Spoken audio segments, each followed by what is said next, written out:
నమస్తే. ఇన్నాళ్ళు నన్ను సపోర్ట్ చేస్తూ, ఎంకరేజ్ చేస్తూ మీ ప్రేమని నాకు అందిస్తున్న ప్రతి ఒక్కరికి కృతజ్ఞతలు. అలాగే ఈ వీడియో కూడా ఖచ్చితంగా మీకు ఉపయోగపడుతుంది. లైక్, షేర్ అండ్ సబ్స్క్రైబ్ చేసి మీ సపోర్ట్‌ని నాకు అందించండి. అలాగే ఈ వీడియో పట్ల మీకున్న అభిప్రాయాన్ని కామెంట్ సెక్షన్‌లో కామెంట్ చేసి తెలియజేయండి. ఇప్పుడు వీడియోని చూద్దాం. నమస్తే. Welcome to our channel. నేను పద్మిని. ప్రస్తుతంతో పాటు ప్రముఖ ఆధ్యాత్మికవేత్త, నారీసేన ఫౌండర్, దత్త ఉపాసకురాలు శ్రీమతి లతా దత్త గారు మనతో పాటు ఉన్నారు. మాట్లాడదాం. నమస్తే అక్క. నమస్తే రాజయ్ గురుదత్త. శ్రీ గురుదత్త అక్క. అక్క, దత్త రహస్య క్షేత్రం కుమసి చాలా అద్భుతంగా విరాజిల్లుతోంది. నువ్వు నామకరణం అయ్యో, చేసావు. దత్త రహస్య ఎలా క్షేత్రం. వచ్చిందో తెలియదు, నోట్లో నుంచి వచ్చేసింది అంతే. అంతే. కాళిదాసు లాగా అంత సీన్ లేదు గానీ వచ్చింది అయ్యో అంతే. అలాగే వచ్చింది. అసలు ఎంత ప్రశాంతంగా ఉంటుంది కదా అమ్మ చూసి. బాబోయ్, అసలు మాటల్లో చెప్పలేము. చాలా అసలు భీమా నది ఒడ్డున ఉండేటటువంటి ఆ క్షేత్రం ఎంత అద్భుతమైనటువంటి క్షేత్రం. అయితే అక్కడి నుంచి మొన్న ఒక కాల్ వచ్చిందక్క. ఆ క్షేత్రాన్ని నిర్వహిస్తున్నటువంటి వారు, అవును. ఆయన పేరు రఘునాథ్ గారు. ఆయన నుంచి కాల్ రఘునాథ్ వచ్చింది. జోషి గారు. సో పల్లకి సేవ ఎలాగో జరుగుతుంది, దాని గురించి ఒకసారి చెప్పండి. ఈ వైశాఖ శుక్లపక్ష దశమి నాడు చాలా విశేషంగా పల్లకి గానుగాపురం నుంచి కుమసి వెళ్ళటం, అక్కడ విశ్వరూప దర్శనం ఇచ్చినటువంటి, అంటే స్వామి నృసింహ సరస్వతి స్వామి ఇచ్చారు అంటే అద్భుతం కదా. చాలా అద్భుతం అసలు. మొత్త ఆ వృత్తాంతం గురించి, ఆ రోజున ఏం జరుగుతుంది అక్కడ, క్రతువులు, అక్కడికి వెళ్ళాలనుకున్న వాళ్ళు, లేకపోతే ఇంట్లో ఉండే వాళ్ళు ఎలా స్వామిని ఆ రోజు ఆరాధించుకోవచ్చు, ఇత్యాది విషయాలన్నీ ఒకసారి చెప్పండి. ముందుగా ఆ రోజు వైశాఖ శుద్ధ దశమి విశేషం ఏమిటో చెప్తాను. వైశాఖ శుద్ధ దశమి రోజు త్రివిక్రమ భారతి గారు, అంటే మనం చూసుకుంటే 14th సెంచరీలో జరిగిన విషయం ఇది. అయితే 14వ శతాబ్దంలో త్రివిక్రమ భారతి, అసలు ఆయన గురించి చెప్పాలి అని అంటే ఆయన 4 వేదాలు కూడా అన్నిట్లో కూడా దిట్ట ఆయన. అసలు ఆయన ఎప్పుడు కూడా అనంతమైన భక్తి అంటారు కదా, విష్ణు భక్తుడు. విష్ణు భక్తుడు, విష్ణు మంత్రం చేసుకుంటూ ఇంకా నిరంతరం విష్ణు లోకం అంటే విష్ణు మైకంలోనే ఉంటారు ఆయన. ఇంకా ఏం చెప్పాలి అని అంటే ఇంకా సాక్షాత్తు విష్ణుమూర్తి ఆయన పిలిస్తే పలుకుతాడు అనుకోవచ్చు. ఇప్పుడు జరిగిన అంత సాధకులు, అలాంటి గొప్ప సాధకుడు త్రివిక్రమ్ భారతి. అయితే త్రివిక్రమ్ భారతి సంతతే ఇప్పుడు రఘునాథ్ జోషి గారు. ఆ కుమసి నడిపేది వాళ్ళ సంతతే. అద్భుతం. అయితే త్రివిక్రమ్ భారతి గారి కుటుంబీకులు ఆ సంతతి. అయితే స్వామిని ఆ రోజు అలాగే ధ్యానించుకుంటూ త్రివిక్రమ్ భారతి ఎప్పుడో మధ్యలో ఆయన మనసులో అనుకున్న ఒక మాట నృసింహ సరస్వతికి స్వామికి చేరింది. ఏమని అనుకున్నాడు, ఎవరో డాంబిక సన్యాసి ఉన్నాడట గానగాపురంలో దగ్గరలో అని అనుకున్నాడు.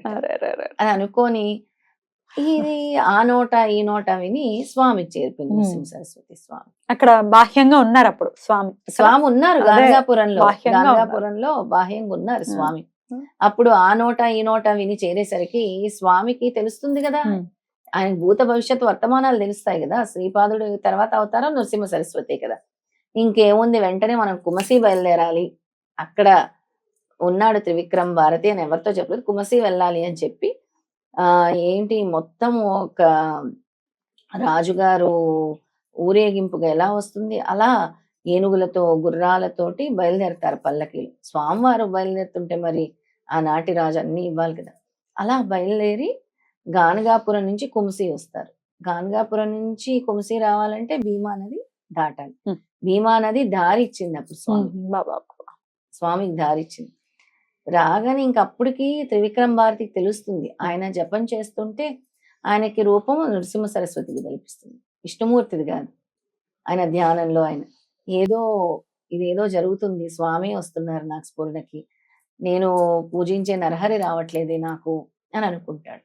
అనుకొని అలాగే జపిస్తూ ఉంటే స్వామి చేరిపోతారు. ఈ లోపల వచ్చేసి స్వామి అడుగుతారు, ఏంటి నేను డాంబిక సన్యాసినా, చూడు నా విశ్వరూప దర్శనం అనగానే విశ్వరూప దర్శనం ఇస్తారు త్రివిక్రమ్ భారతి. అది మాటల సాక్షాత్తు విష్ణు రూపంలో ఇస్తారు ఆయన. ఇంకంతే త్రివిక్రమ్ భారతి పాదాల మీద పడి, స్వామి నాకు తప్పైపోయింది, నన్ను కూడా మాయ కమ్మేసింది, భగవంతుడిని సైతం మాయ కమ్మేస్తూ ఉంటది అంటారు కదా, అంత అజ్ఞానంతో మాయ నన్ను కమ్మేసింది స్వామి, నన్ను క్షమించాలి, మీరే సాక్షాత్తు విష్ణుమూర్తి, మీరే ఈ లోకంలోని త్రిమూర్తులు మీరే అని నేను గుర్తించలేకపోయాను, సాక్షాత్తు నారాయణుడు మీరే అని గుర్తించలేకపోయానని పాదాల మీద పడతారు. లేనాయన, ఇంతటితో నీ మాయ తొలగిపోయింది, నీకేదైతే మాయ ఉందో అది తొలగిపోయిందని మోక్షాన్ని ప్రసాదిస్తారు. ఆ మోక్షాన్ని ప్రసాదించిన తర్వాత ఇంకా స్వామి అక్కడే సజీవ సమాధి చెంది ఉంటారు. చూసాం కదా మనం త్రివిక్రమ భారతి సమాధి అవును, అక్కడే అక్కడే ఉంటుంది. ఉంది. అక్కడికి వెళ్ళగానే ఒక ప్రశాంతమైన వాతావరణం మనందరికీ కనిపిస్తూ ఉంటుంది. అలాంటి శుభదినము ఉమ్. ఇప్పుడు వచ్చే శనివారము ఉమ్. మే 18వ తారీఖు వైశాఖ శుద్ధ దశమి రోజు. ఉమ్. ఎవరైతే కుమసి వరకు వెళ్ళలేకున్నారో అందరు ఇంట్లో కూర్చొని, కానీ వెళ్ళొచ్చు కదా ఒకవేళ వెళ్ళాలనుకుంటే కుమసి వెళ్ళొచ్చు. ఇప్పుడే ఒకవేళ 16-17 తారీఖుల్లో ఒకవేళ గానగాపురంలో ఉన్న వాళ్ళు ఖచ్చితంగా కొమస్సి వెళ్లే ప్రయత్నం చేయాలి. ఖచ్చితంగా ఎవరైతే గానగాపూర్ వెళ్ళుంటారో ఈ 16-17 తారీఖుల్లో, లేదా వెళ్తున్నారో రేపో ఎల్లుండో, ఉమ్. చక్కగా కుమసి చూసి రండి. గానగాపురం నుంచి 40 కిలోమీటర్ల దూరంలోనే ఉంటుంది కుమసి ఎవరిని అడిగినా క్షేత్రము. చెప్తారు కదా అక్క. ఎవరిని అడిగినా చెప్తారు. కుమసి క్షేత్రానికి వెళ్ళండి, ఉమ్. అక్కడ స్వామిని దర్శించుకోండి. సర్వ పాపాలు సర్వ దరిద్రాలు కూడా హరిస్తాయి, సర్వ కష్టాలు కూడా పోతాయి. ఎందుకు అనంటే గానగాపురం నుంచి ఆ రోజు పల్లకి వస్తుంది విశేషంగా కుమసికి. ఏడాదిలో ఒక్కసారి చాలా వైభవంగా జరుపుతారు కుమసి క్షేత్రంలో. ఇంతటి వైభవంగా ఏ తిథి కూడా జరపరు. ఎందుకు అనంటే ఆ రోజు స్వామి విశ్వరూప దర్శనం ఇచ్చిన రోజు స్వామి పాదుకలు అక్కడ ఉన్నాయి కుమసిలో.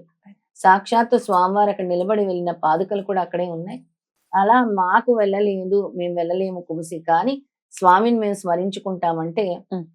ఎవరైనా సరే ఆ రోజు నృసింహ సరస్వతి స్వామి రూపాన్ని స్మరించుకొని, ఉమ్. అలాగే ఓం ద్రాం నృసింహ సరస్వతి నమః, ఓం ద్రాం నృసింహ సరస్వతి నమః అని 108 సార్లు చేసుకుంటూ, అలాగే నృసింహ సరస్వతి అష్టకంలోని మొదటి 4 వాక్యాలు చెప్తాను. ఆ 4 వాక్యాలు స్మరించుకొని స్వామికి ఏదో ఒకటి నైవేద్యంగా, స్వామికి విశేషంగా అంటే గోధుమ హల్వా చేస్తాము. గోధుమ హల్వా గనక మీకు రాకపోతే పొంగలైనా చేసి పెట్టండి, స్వామికి ఇష్టం. చేసి పెట్టుకొని ఈ నామస్మరణ చేయండి. తప్పకుండా నృసింహ సరస్వతి అనుగ్రహం అంటే మీరు గానగాపురం వెళ్ళిన ఫలితం, కుమసి వెళ్ళిన ఫలితం కూడా మీకు ఇంట్లో కూర్చొనే స్వామివారు ప్రసాదిస్తారు. ఇంకో ముఖ్య విశేషం ఏంటంటే పద్మిని, అప్పుడు ఈ విశ్వరూప దర్శనాన్ని చూసినటువంటి కుమసి గ్రామాధికారి స్వయంగా అక్కడ ఉండే మహారాజుకి పత్రం, బీదర్ మహారాజుకి పత్రం కూడా పంపించారు. పత్రం అంటే ఈ క్షణము ఈ టైంకి స్వామివారు ఇక్కడ విశ్వరూప దర్శనం ఇచ్చారు, ఇక్కడ ఇది జరిగింది. ఎలా పత్రం ఎలా తెలుసు? ఉందా మీ దగ్గర? ఉంది, ఖచ్చితంగా ఆ పత్రం ఉంది. నేను షేర్ చేస్తాను, అందరికి కూడా చూపించవచ్చు. అప్పుడు 14వ శతాబ్దంలోని పత్రం ఉంది. అప్పుడు అనువాదము తెలుగులో కూడా ఉంది. అది చక్కగా అందరూ చూడొచ్చు. అంటే ఇది సాక్ష్యం, ఇది సాక్ష్యము. స్వామి నృసింహ సరస్వతి స్వామి విశ్వరూప దర్శనం ఇచ్చారు, మేమే సాక్షాత్తు మా కళ్ళతో మేము వీక్షించాము అని కుమసి గ్రామాధికారి స్వయంగా రాసినటువంటి పత్రము. అద్భుతం, అద్భుతం, అద్భుతం. రైట్. అయితే వెళ్ళాలి అనుకునే వారు చక్కగా వెళ్ళొచ్చు. ఒకవేళ వెళ్ళలేని వారు ఖచ్చితంగా ఇంట్లోనే ఎలా మనం ఆరాధన చేసుకోవచ్చు అనేది చెప్పారు. ఒక్కసారి ఆ 4 లైన్లు చెప్పారు. 4 లైన్లు కూడా చెప్తాను. నృసింహ సరస్వతి అష్టకంలోని 4 లైన్లు. ఇందు కోటి తేజ కరుణా సింధు భక్తవత్సలం నందనా త్రిసూను దత్త ఇందిరాక్ష శ్రీ గురుం గంధమాల్య అక్షతాది బృంద దేవవందితం వందయామి నారసింహ సరస్వతీ సపాహిమాం. మరొకసారి చెప్పమంటే తప్పకుండా చెప్పండి. ఇందు కోటి తేజ కరుణా సింధు భక్తవత్సలం నందనా త్రిసూను దత్త ఇందిరాక్ష శ్రీ గురుం గంధమాల్య అక్షతాది బృంద దేవవందితం వందయామి నారసింహ సరస్వతీ సపాహిమాం. అద్భుతం. చక్కగా ఇది కూడా చదువుకుని స్వామిని వెళ్ళలేకపోతున్నాం ఎన్ని అడ్డంకులు. స్వామి రూపాన్ని తలుచుకోవాలి, నృసింహ సరస్వతి రూపాన్ని. అందంగా ఉంటాయి చాలా. అసలు నువ్వైతే మైమర్చిపోయావు కదా ఫస్ట్ టైం చూసినప్పుడైతే, ఇంకా ఆనందం. అప్పుడు నాకు అసలు నీలో ఒక ట్రాన్స్ కనబడింది. అయ్యో, అంటే మైమర్చిపోయి ఇంకా వేరే లోకంలోకి అందానికి ముగ్ధులం అయిపోతాం. అలాంటి రూపాన్ని తలుచుకుంటూ ఏం లేదు, ఓం ద్రాం నృసింహ సరస్వతి నమః, ఓం ద్రాం నృసింహ సరస్వతి నమః అని ఆయన రూపాన్ని తలుచుకొని, స్వామి మీరు ఇదే రోజు త్రివిక్రమ భారతికి మోక్షాన్ని కల్పించారు, అదే విధంగా మా అందరినీ కూడా మీ గురు అనుగ్రహం కలిగేలా చూడండి, అలాగే మీ అనుగ్రహం కలిగేలా చూడండి, మమ్మల్ని ఈ సంసార సాగరాల నుంచి దాటించండి. తప్పకుండా అసలు సిసలు ప్రార్థన ఇదే అవుతుంది. ఈ వద్దు బాబు ఈ సంసార సాగరం ఇంక ఈదలేకపోతున్నాం అనే వాళ్ళకి శరణు స్వామి మాత్రం, శరణు స్వామి మాత్రమే. కుమసిలో చాలా వైభవంగా జరుగుతుంది కార్యక్రమం కాబట్టి ఒకవేళ వీలున్న వాళ్ళు ఖచ్చితంగా వెళ్ళండి. ఒకవేళ ఈ సంవత్సరం కుదరకపోతే నెక్స్ట్ ఇయర్ అయినా వెళ్ళే మనం కూడా తీసుకెళ్లే ప్రయత్నం చేద్దాం. నెక్స్ట్ ఇయర్ సంవత్సరం అయినా మనం టూర్ వేసి అందరినీ ఆ రోజు ఆ శుభదినాన్ని తీసుకెళ్లే ప్రయత్నం తప్పకుండా. చేద్దాము. తప్పకుండా. అక్కడ భోజనం వసతి ఉంటుంది. ఉమ్. అక్కడ ఉండటానికి ఇంకా వస్తువులు లేవు కానీ మనం భోజనం చేసి గంగాపురంలో ఉండొచ్చు. ఉండొచ్చు. భోజనం చేసి చక్కగా బయలుదేరి రావచ్చు. అద్భుతం, అద్భుతం. అయితే ఈ వైశాఖ శుద్ధ దశమి ఇంకో విశేషమైన రోజు. ఏంటక్క? ఎందుకు అనంటే వాసవి కన్యకా పరమేశ్వరి జయంతి కూడా అదే రోజు. అమ్మవారు వైశ్యాస్ అయితే అసలు అసలు వాళ్ళ చాలా కులదేవతే కదా. శుభదినము. అసలు వాళ్ళ కులదేవత ఆరాధ్య దైవము. అవును. వాసవి కన్యకా పరమేశ్వరి వాళ్ళకి అభయహస్తం ఇవ్వబట్టే వాళ్ళకి ఎప్పుడు కూడా ధన కనక అసలు లోటే ఉండదు వాళ్ళకి. అసలు ధన కనక వస్తు వాహనాలు అనేవి అసలు ఖచ్చితంగా. లోటు వాళ్ళు ఉండదు. ప్రేమ కూడా అలాగే ప్రేమిస్తారు, అన్నం పెట్టడం కూడా అలాగే పెడతారు, అలాగే కడుపు పెడతారు. నిండా. కడుపు నిండా పెడతారు. ఆ.